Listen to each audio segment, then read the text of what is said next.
Hey there, you don't need that new sale. What you need to do is heal your relationship with money so that you can have a better relationship with selling.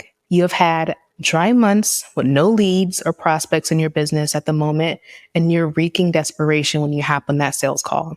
You've been trying to refresh your Stripe dashboard or your CRM to see if the sale came through or if someone has missed looking at your proposal. You've heard the advice of following up, but you're following up every single day, every 3 days, so many times that you're wearing yourself out.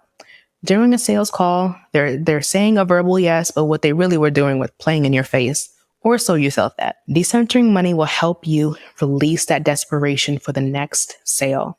Today, I'll share how to get off the sales desperation train and get on the trust train and know that if a new business relationship is going to be in your favor, it'll work out for you. Stay tuned. This is the Harmonious Wealth Podcast, where we're breaking online business owners free from chasing every next revenue milestone and instead prioritizing lifestyle and legacy goals so you can finally have the personal wealth to show for your business success. I'm your host, Iyanna Vaughn, fractional CFO and bookkeeper, here to guide you. Now let's start building your financial legacy. Hey there, welcome to another episode of the Harmonious Wealth Podcast. We are in episode 6, and I'm going to talk about how to not act out of desperation for your sales goals and your monthly money goals. So you might be thinking or subconsciously thinking that your sales or your cash on hand is tied to your value. You may have experienced years of multiple six figures in your business, or cash on hand was in a surplus. You were able to pay yourself, but then something changed. I know a lot of business owners saw quite a change in their financials in 2022 and 2023. And because of this, they tied it to like their ability. They might have formed some inadequacies, and that continuously creates a act of desperation. And whenever you are on sales calls, you're feeling personal when someone says no to you, because you're thinking it's like no to you versus no to the service, right? And because you're in this spiral or like this wheel of perpetual dry spells in your business, you're not making the revenue that you need. You're not driving those sales. You're not getting those leads. You might not be having that same profit as well as your cash on hand. You know that you need it, but because you're subconsciously feeling that spirit of rejection, you're not showing up in a way that is confident. And I want to share my personal testimony before I get to share how we help our clients work through this dry spell. 2016, I started my company, Lovely Financials Group. And at the time, I was about 25 years old. And up to that point, I was worn out. I had my daughter at just turned 23. And right after college, I became a foster mom to adults with special needs because my family was in that industry as well. It was also helpful for me to stay at home with my daughter as I just had her. I was working like 3 jobs. It was like a good switch on things, right? Especially if it was going to immediately impact someone's lives in a positive way. However, while the work was rewarding, I was essentially a mom of 3 overnight. And I was like, okay, how can I create a way for me to do something for myself?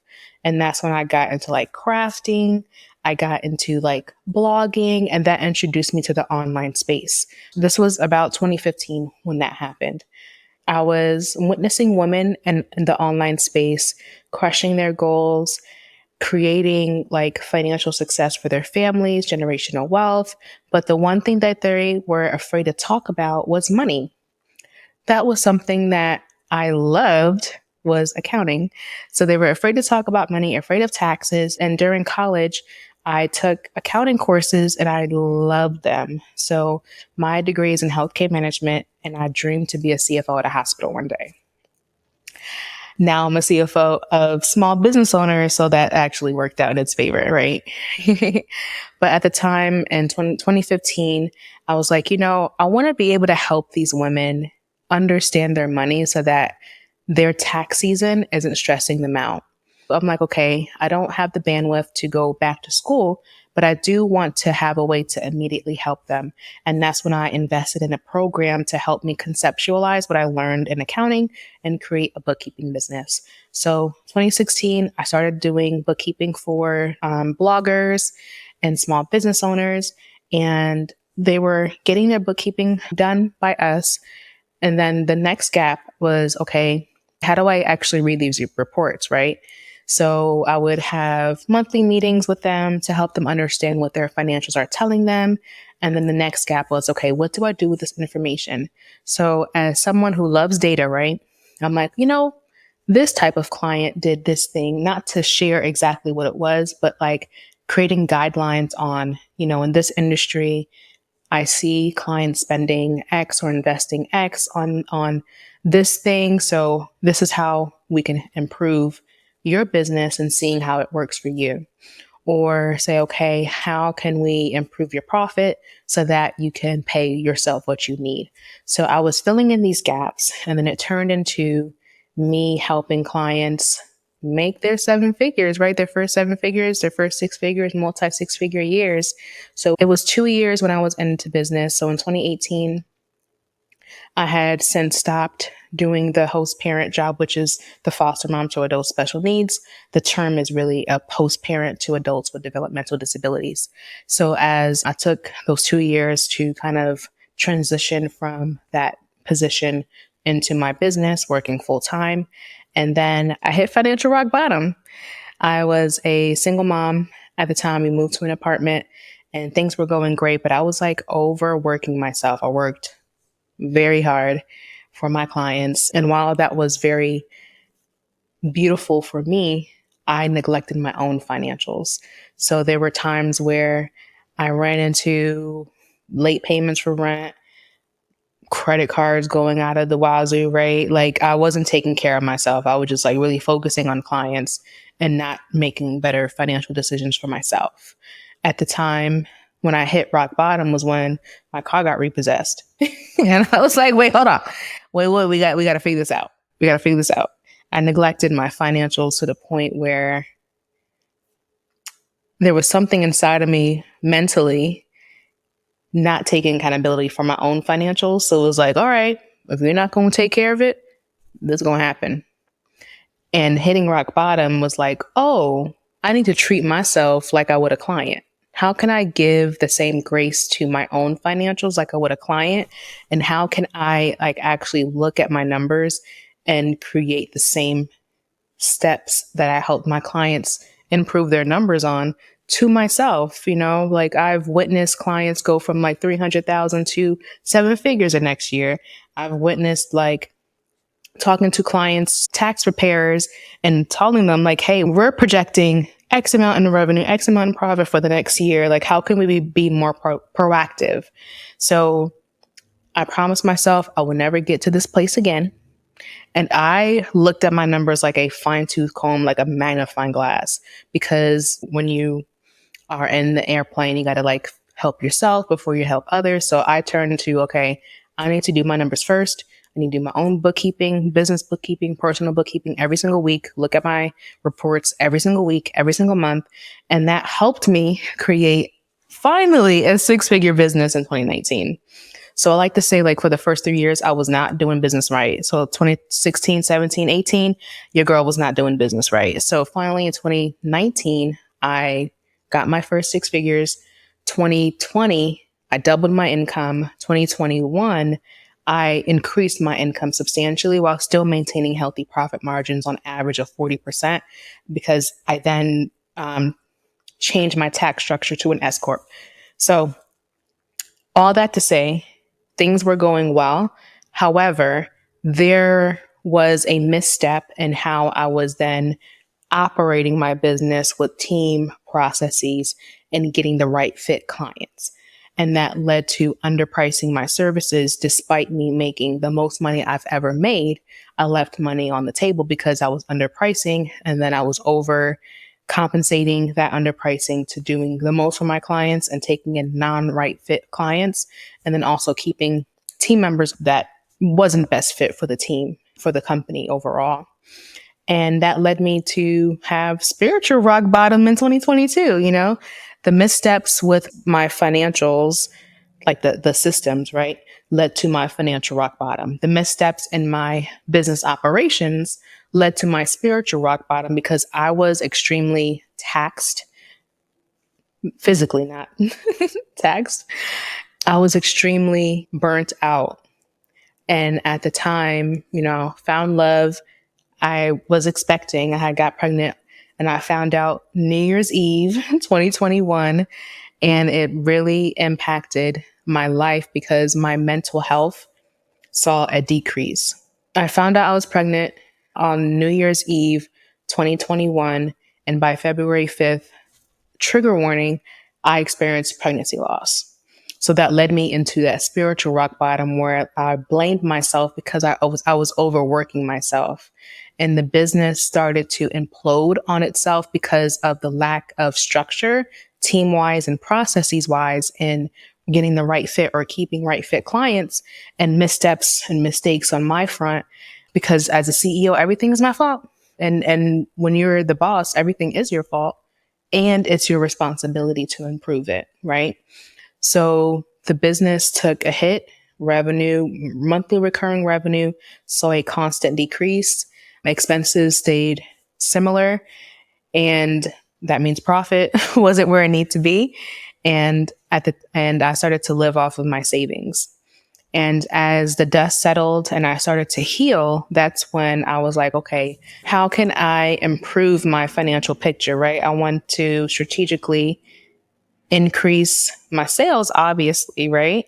So that I can pay myself what I need, and then also be able to just start building the blocks again. So by mid to late 2023, I finally healed from all types of things: the pregnancy loss, childhood trauma, money trauma, all these things I was able to finally heal from. And now I'm happy to say that I have harmony between my lifestyle, my faith, my family, my business, and my femininity. So if you've experienced like a downturn in life that impacted your business, trust me when I say I understand. And when the dust settles on your healing, right, you need to restructure your business. And unfortunately, that includes having a little bit of desperation to get back to where you want it to be. So it's really important to share how we need to stop focusing on the money, right? And focusing on our higher purpose. So when I think of decentering money, I think of like how women these days are decentering men because they have a negative attachment to men or an obsessive attachment to men. And we have that same attachment with money. What was important is learning how to decenter money. Decentering money includes neutralizing money in your business so that you're not reacting to it, right? Healing from the spirit of rejection, avoiding or healing that anxiety to make the next sale, and then also working on your delivery. And instead of working continuously on client deliverables, working on marketing and sales to drive business success and growth. The first thing I did to get off the desperation train when it comes to making more money or more sales in my business is building trust in my higher purpose. So usually when it comes to business, we're blindly creating revenue goals. We're using our own willpower. We're creating consistent cash flow injection strategies that are to create new business, new sales. We're creating new offers. We're decreasing our prices if we're not seeing the sales that we desire or the conversion of sales that we desire. And that's the wrong approach to go when it comes to the mindset around making more money and sales in your business. So of course, when it comes to higher purpose, is going to be God for me. And I want to share a scripture. Zechariah 4:6 says, "Not by might nor by power, but by spirit." I also want to share Proverbs 19:21. "Many are the plans in a person's heart, but it is the Lord's purpose that prevails." So one thing that was important for me was understanding my higher purpose.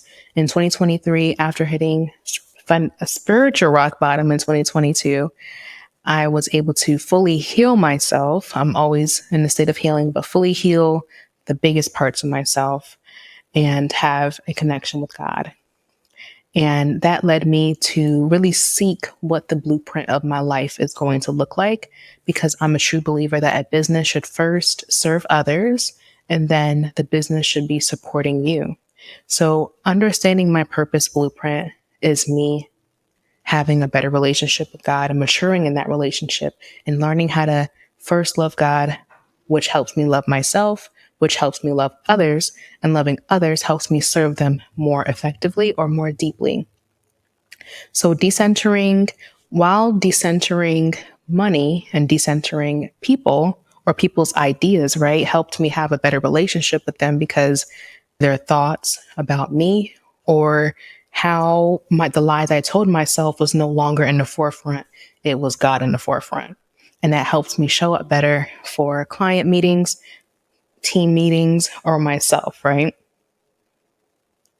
And now, like when I'm on these sales calls, I'm able to kind of center myself, pray for them, pray that they are comfortable enough to tell me exactly what they need. And I'm able to provide them what I believe is the best solution, even if it's not going to be me. And then if that is going to be me, how can we show up in our best selves so that we can provide them what they need? When I stopped obsessing about this, I stopped looking at my CRM and refreshing the page, seeing if someone booked a proposal or accepted it, and trying to continuously follow up, right? And sales became a conversation, and holding space for that individual to see what their pain points were, to seeing how I can support them. So you might be thinking, how can I showcase my business where I speak about my higher purpose or about God? And will it turn people away? Or how do I even find out my higher purpose? And if you're afraid of how people think about your higher purpose, or how they think about your relationship with God, that means you are centering their thoughts. That means that you are idolizing their thoughts about you, and that's hindering you to show up at your fullest potential. And also, when it comes to figuring out your purpose, that doesn't happen overnight. It happens with healing the relationship with self, your higher purpose with God, me in particular, and using your gifts, your time, and your resources to help others. And getting curious, right? Before 2022, I would have never dreamed of being a Christian woman. I would have never dreamed knowing about Jesus, and me being curious about Jesus helped me unpack all of the healing and how much of a servant he was, and how I can be more like him.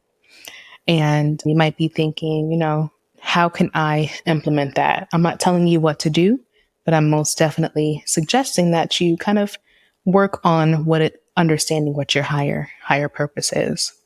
We work with our clients not on the spiritual side, but more so of how can we help you with your money mindset, right? That's one of the gifts that we have.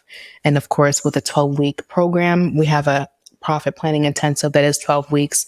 That is not going to get you to a positive money mindset in 12 weeks. I can't promise that. It could potentially help, but we do help you get to neutral, right? And neutral means being able to soberingly see exactly what's going on and no longer being afraid of what's happening with your numbers. But when we have our CFO clients, it definitely helps to work with you monthly and continuously to be able to get from negative to neutral, neutral to positive, and how we help our clients. The next phase of getting out of the desperation train, decentering money and decentering sales in your business is, I said it before, neutralizing your thoughts around money. So usually when it comes to money, it's a place of angst. You have negative thoughts around it. You avoid it like the plague. You spend it all when you have it because you don't know when it's going to come back to you. You penny pinch and you're afraid to spend it. So my approach is, first, again, getting you from negative to neutral, because this is going to help you understand your money. So the first way to get from negative to neutral is first understanding what you must pay yourself from your business. Because your business must satisfy you paying yourself, especially if you're a full-time entrepreneur, you need to figure out what you need to pay yourself, even if you had a 9 to 5, right? Say your 9 to 5 pays a bulk of your living expenses, but then there's a gap, right? You can understand what exactly that gap is from your business so that you can create goals that are no longer arbitrary to grow your business. Another thing when it comes to getting neutral is when you feel like you might be underpricing or you're decreasing your price to appease the pockets of others, is increasing your boundaries and losing the entitlement and expectations of the sale. So one way that I did that was, of course, my business needs to pay me, right? But that person on the other end of the sales call, I'm not entitled to their money just because I had a conversation with them.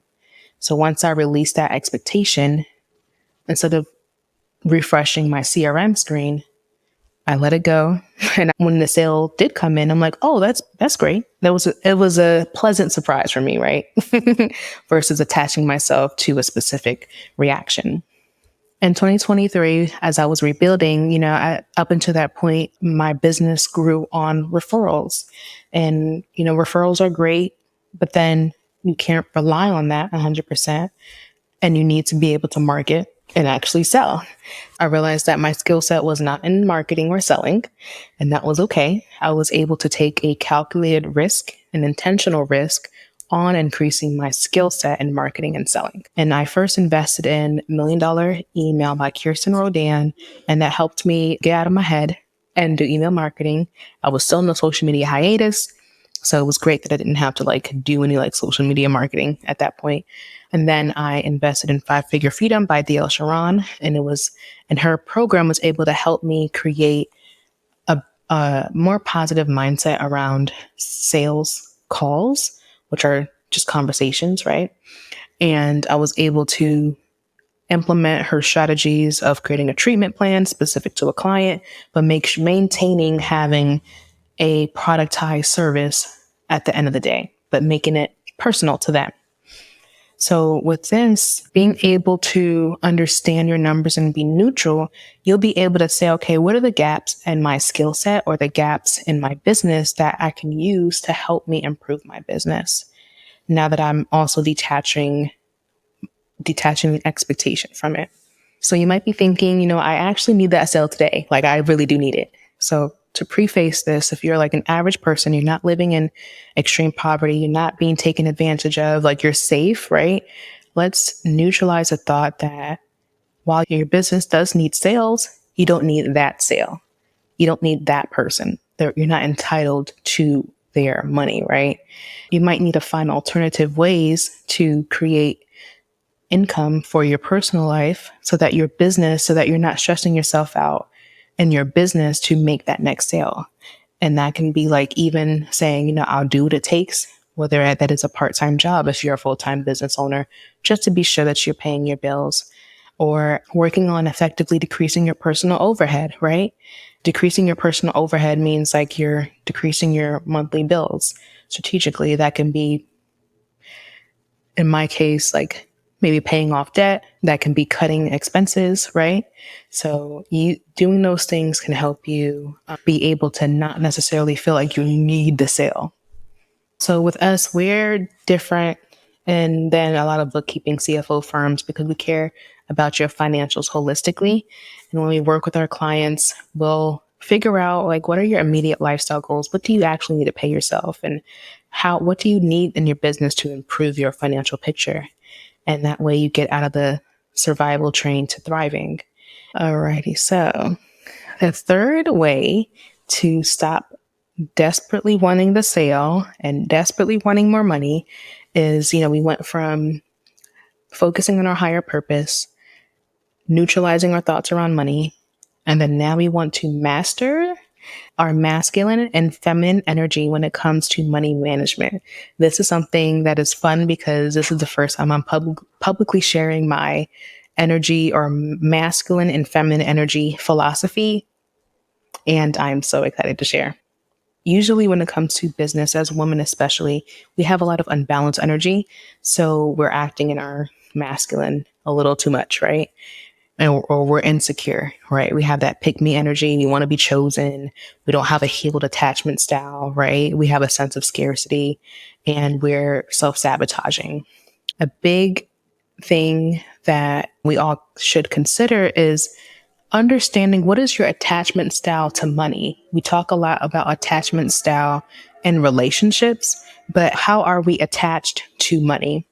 In 2021, I read the book, the Attachment Styles book. I don't have the actual title. I'll put that in the show notes. And it talked about like the different attachment styles of secure, anxious, avoidant, and disorganized. And I was, guess which one I was? Disorganized.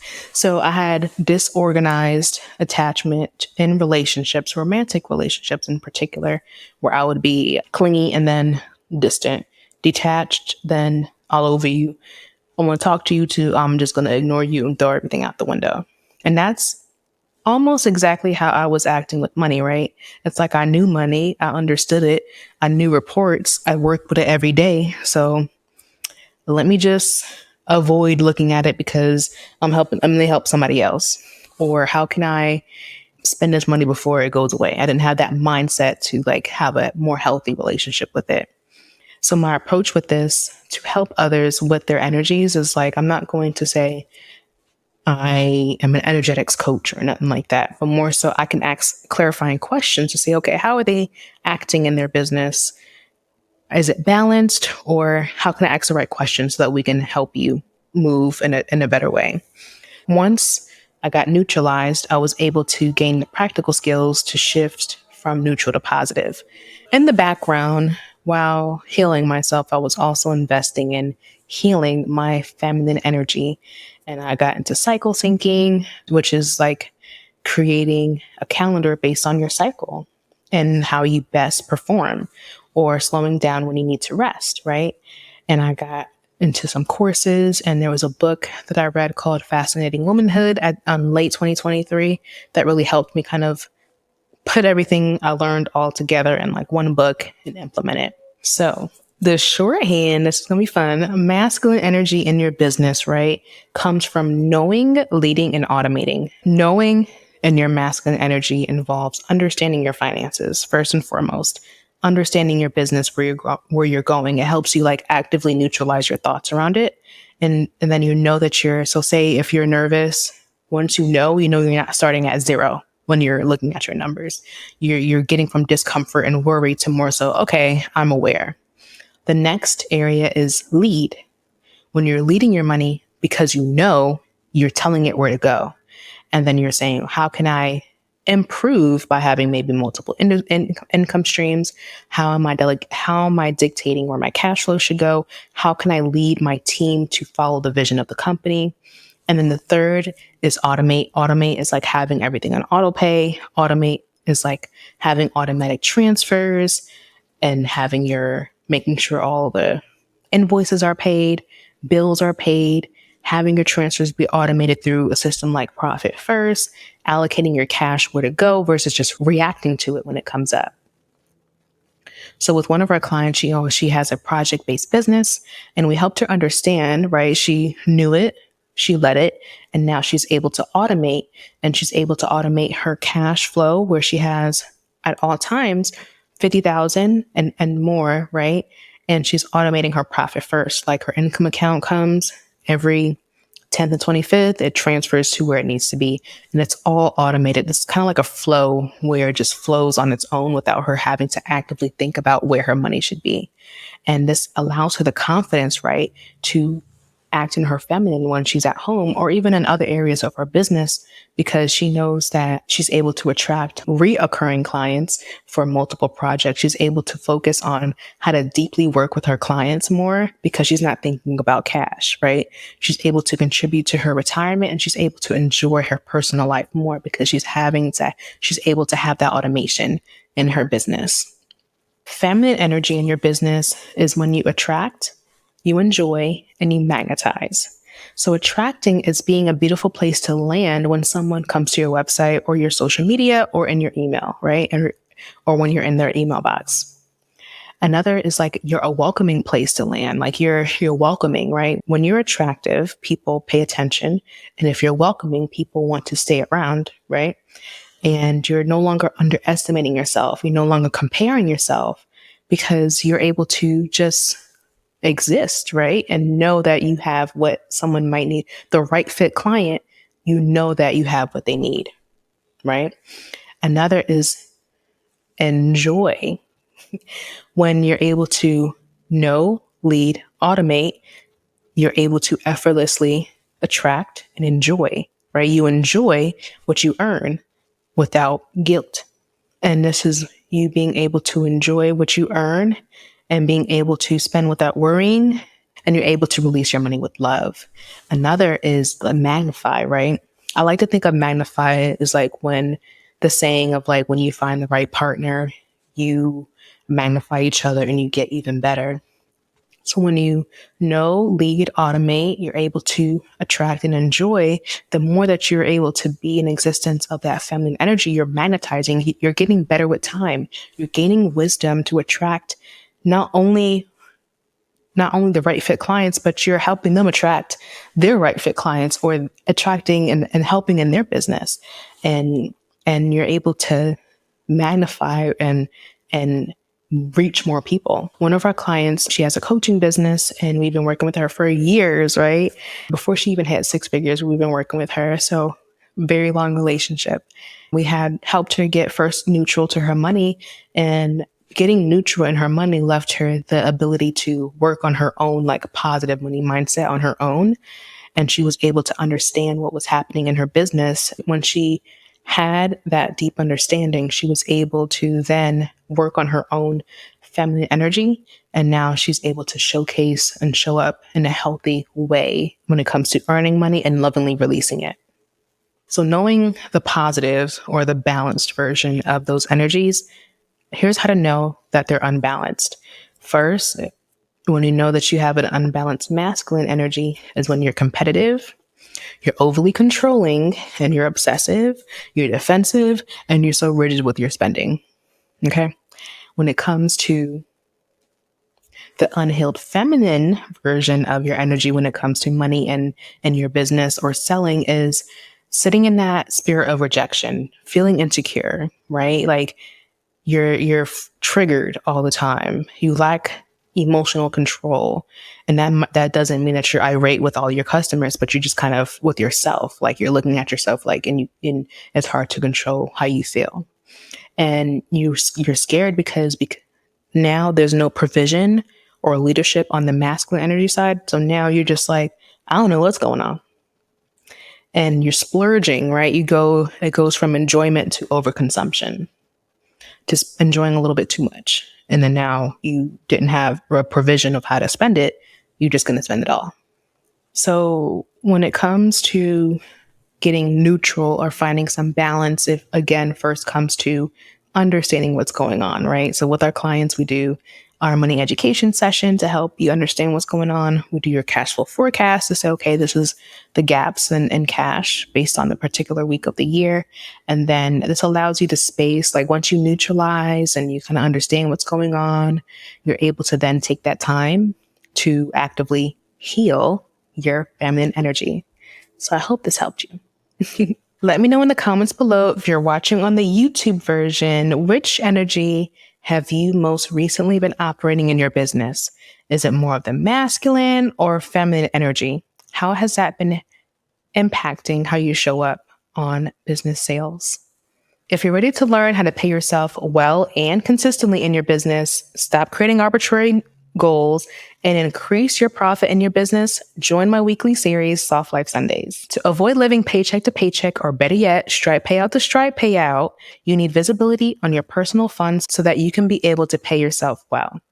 The Soft Life Sunday series is going to give you tips to uncover what you need to pay yourself to avoid living on 100% of your take-home pay so that you can start thriving, saving, and investing personally to hit your revenue goal, to hit your lifestyle and legacy goals. Go to lovelyfinancials.com/Sunday to get started. If you're a woman growing your business and your family and you want to build personal wealth and legacy while transforming your money mindset, subscribe on YouTube or wherever you listen to podcasts.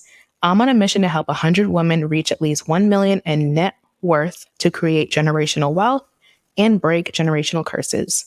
If this aligns with you, I'd love for you to be a part of the community and tune into more episodes of Harmonious Wealth.